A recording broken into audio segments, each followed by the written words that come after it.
Oh, what's up? Nandiyan ka pala. Ako sakto. Buti nandiyan ka na. Sakto-sakto, no? Meron akong i-share sa'yo. Gusto mo malaman? Halika. Pati papaliwanag sa'yo. See you guys, no? Kung naantabayan na yung ginawa kong mga episode ng Iwas Sunog, ay yung pinaka-title, no? So, meron na tayong Iwas Sunog Part 1, Part 2, Part 3, Part 4. So, itong gagawin natin ngayon, ito pa lang, ito yung Part 5, no? So, itatalakay ko rin dito yung karagdagan ng kung paano makaiwas sa mga bagay-bagay o paano nangyayari ang mga bagay-bagay bakit nagkaroon ng sunog sa isang bahay, no? Na hindi natin kadalas sinasadya, o yung mga bagay na aksidente o yung mga namimiss natin na pangyayari, no, sa ating buhay, na yung tipo nga kahit konting bagay lang napakalaki ng impact, no? So kumbaga napakalaki ng parang pinaka disgrasya na nangyayari. So halika, talakay natin. Let's go. So what's up guys, no? Ngayon ito na yung ipapaliwanag ko sa iyo. So gumamit tayo ng konting props. So para mas lalo pa nating maintindihan yung aking pinapaliwanag. Sa ganun mas malinaw din. Ipapakita ko at pinapaliwanag ko. Sa ganun madali natin adapt ng ating isipan. Okay? So ito meron tayo itong kandila, no? Tsaka itong Tupperware plastic. Then wood na o yung kahoy na patungan. Okay, pagpalagay na ito ay mesa. So kadalasan kasi kapag nagba-brownout, di ba, kadalasan yung biglang brownout talaga, wala lang brownout na nagpapaalam mo na bago mag-brownout, di ba? So ito kasi yan guys, no? Kapag biglang brownout, syempre maghanap tayo ng kandila o yan ng gasol o yan ng gas. O kung wala tayong gas, syempre lalo kung wala tayong budget, so ang bibitlingan natin yung kandila, yung barabarya, no? Kadalasan kasi lalo kung yung lamesa natin kahoy o kaya plastic na na yung kadalasang lamesa nito, kung hindi kahoy plastic, syempre kadalasan ganyan talaga ginagamit ng mga Pinoy, yung mga, diba? So ang problema kasi yan, kapag nilalagyan natin ng kandila o kaya pag nagsisindin tayo ng kandila, lalo pag gabi, lalo na kung yung kandila natin bawas na, gamit na, tapos malapit na umubos, madalas ang ginagamit natin, lalo kung wala tayong pambili, no? Ito yan, ito yan. So ito yan guys, no? Ito sinindihan ko na yung kandila na to. Then syempre ang gagawin natin kapag brownout, no? Lalo na kung may mga ginagawa tayo tapos biglang naputol dahil sa brownout, no? Kaya di ba gabi imamagdamag natin yung yung tawag doon, yung ilaw o yung kandila na nakasinde, di ba? Para kahit pa paano meron konting liwanag kapag ang ganito mga bagay-bagay o nag-CR ka, no? Nagawa kasi yan guys, ganito. So ipapatak o doon itatayo yan sa mismong plastic na patungan. Siyempre tatayo ng kandila para sumindi, diba? Yan, ito tatayo na siya, no? Tapos imamagdamag mo, diba? Lalo na sa mga kandilang gamit, yung mga kalahati na yung bawan, yung kandila mo yung mataba pa, tapos yung mga nasa kalahati pa, imamagdamag mo, no? Lalo na kadalasan kapag umaga, tapos gagamitin mo hanggang kinabukasan. Siyempre sa loob ng bahay, kahit sabi mong umaga wala kang ilaw, siyempre madilim pa rin yun, di ba? Yung iba lang gumagamit ng kandila kahit umaga para lang sa loob ng bahay nila. Ito kasi yan guys, no? Ito, kapag naubos yan, yung dila na yan, tapos patungan mo Tupperware na plastic lang, pag pagkaubos siya, pag nasa level na siya hanggang dito na siya, ito, pag nasa level na siya hanggang dito na siya, o yung ubos na ubos na talaga yan, tapos umaapoy pa yun, di ba? Kasi andun pa yung ano yung pinaka ano niya, sumisindi sa kanya ito. Yan. So itong patungan na Tupperware niya sumusunog. Di ba? Nagliliyab yung plastic na Tupperware, di ba? Oh. Pag naapoy yan, ito matutunaw tapos umaapoy. Okay? Pag mo po ito, siyempre ito matutunaw, lalo kung tuyo yung ginamit mo. Ano ang mangyayari? Diba? Ayun kadalasan nagkakos. Meron naman, kadalasan sa lamesa lang pinapatong. Dito. Lamesa, kundi plastic din, kahoy. Diba?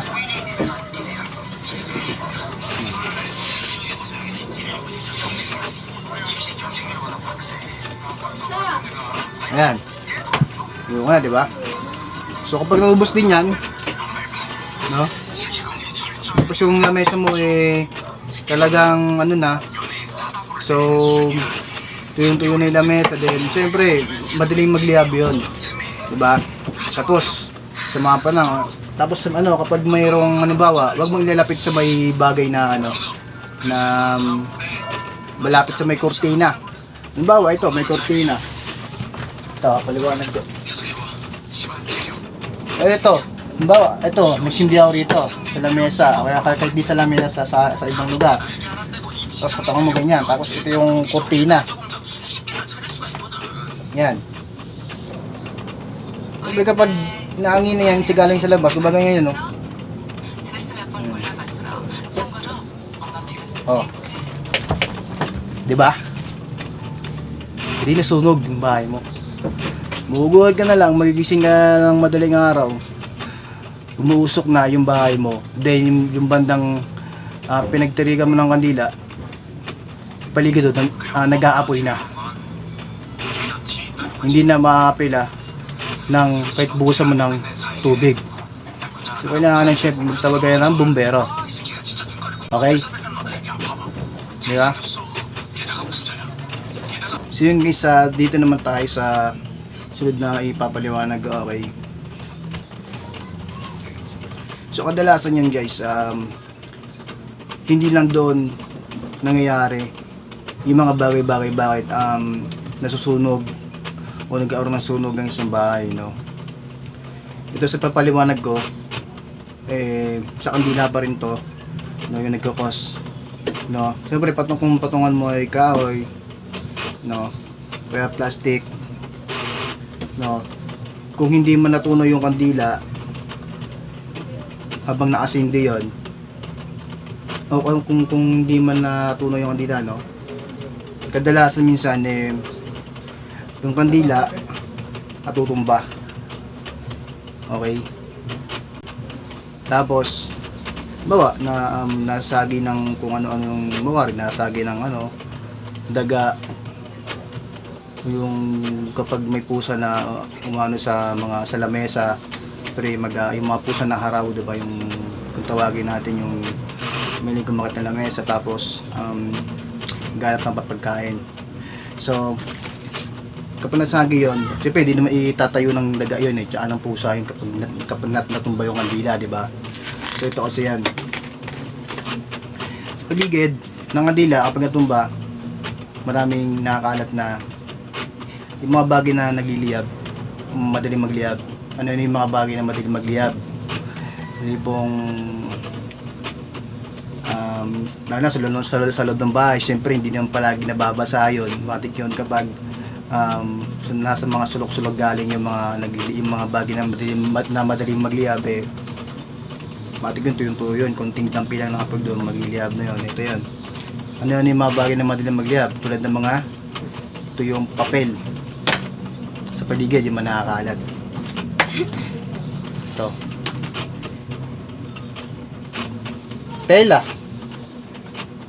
Tela, no, damit na bawa tela na hindi na ginamit, o yung damit na hindi na ginamit, yung lumang damit na, tapos tuyong-tuyo na yung damit na yun. Siyempre kapag natumbahan ng ano yun. Ba, ito yung damit niya, ito yung damit niya, no? Hindi na ginagamit. Tapos, dyan, natumbahan. Siyempre, kapag natumbahan yan din ng panganyan, no choice, mag-aapoy talaga yan, guys. Diba? Ngayon na kung nangyari yun, tulog tayo, no? Kumbaga sa kasagsagan ng pahinga ng ating gabi, mga ganon, daling araw, diba? Siyempre, din naman din natin masisisi yung mga yung mga umaakit, diba? Sa lamesa, mga nagala ng pagkain. Siyempre, di man nila alam yun eh. Diba? Pusa ko yung mga daga, diba? Hindi nila alam na may yung kandila para saan. So, eto yan. Kung anong gagawin natin, no? Ituturo ko sa kung ano yung dapat natin gawin para maiwasan yung mga bagay-bagay na pangyayari na yun, okay? Yung sa mga pinaliwanag ko kanina. Okay, kung ano yung pinaka-safety o yung pinaka talagang safe na safe kahit andun yung mga kahit naman yung pusa o daga o kaya kortina, di ba? Yung mga ganun. So yun guys, no? So dito guys, sabihin ko sa inyo kung paano maiwasan yun yung mga ganun ba, kahit na andun yung daga at pusa. So paano magiging safe, no? Kahit patumba yung kandila, no? O kaya kahit matunaw yung kandila, paano maiwasan na hindi masunog. Ito kasi yan, hindi yan po si diba Tupperware, plastic, so yung kahoy, so lahat yan nasusunog, okay? Hindi gumamit ka ng hindi nasusunog. Ano yan? Buwa ng kaldero, patong mo, ito yung lamesa, kaldero, okay? Tawag mo yung kaldero, dumusimdahan yung kandila, dumuipato yung kandila sa ibabaw ng kaldero.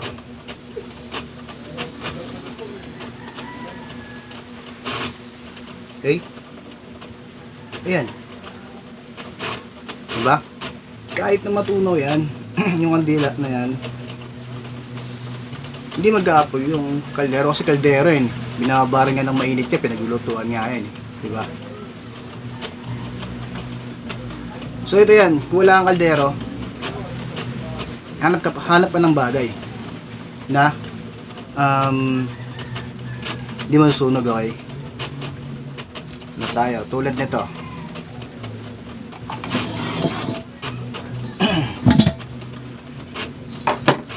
Chap-chapan. Hindi nasunog to guys. Hindi lang basta, alam ko ano to eh, hindi basta plastic, hindi basta plastic to yun. Nagtatagtaran nga to guys eh. Yan. O, tumutumba yan, hindi magliliyab yan guys, hindi matutunaw yan. Diba?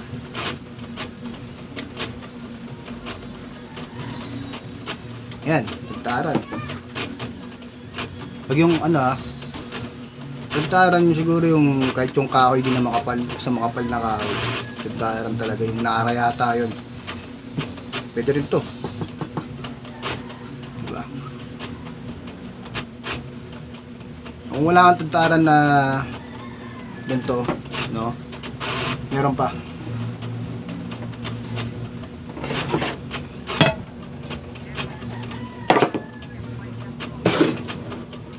Lata. Okay. Patang mo sa ibabaw. Pwede yan guys, sa ano kung walang takip yung lata na malaki, sa ilalim. Okay.